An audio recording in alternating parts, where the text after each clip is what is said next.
জ্বর হলে লেবু, কমলা, মাল্টা, বেদানা ও আনারসের জুস খাবেন। জ্বর দ্রুত সেরে যাবে। নাক সর্দিতে বন্ধ হয়ে গেলে রসুন খান, দ্রুত সর্দি থেকে মুক্তি পাবেন। ঘামাচি তাড়াতে গোলাপ জল মিশ্রিত নিম পাতার রস ঘামাচির উপর লাগান, ঘামাচি মরে যাবে।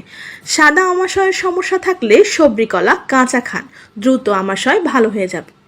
মাঝে মাঝে মাথা ঘোরার সমস্যা থাকলে এক টুকরো আদা খান। অ্যাজমার সমস্যা থাকলে রসুন খান, রসুন ফুসফুস ভালো রাখে, ফুসফুসে ক্যান্সারের সম্ভাবনা কমায়। নিয়মিত চুলে অ্যালোভেরা মালিশ করুন, চুল থাকবে ঘন কালো, মাথায় কখনো খুশকি হবে না।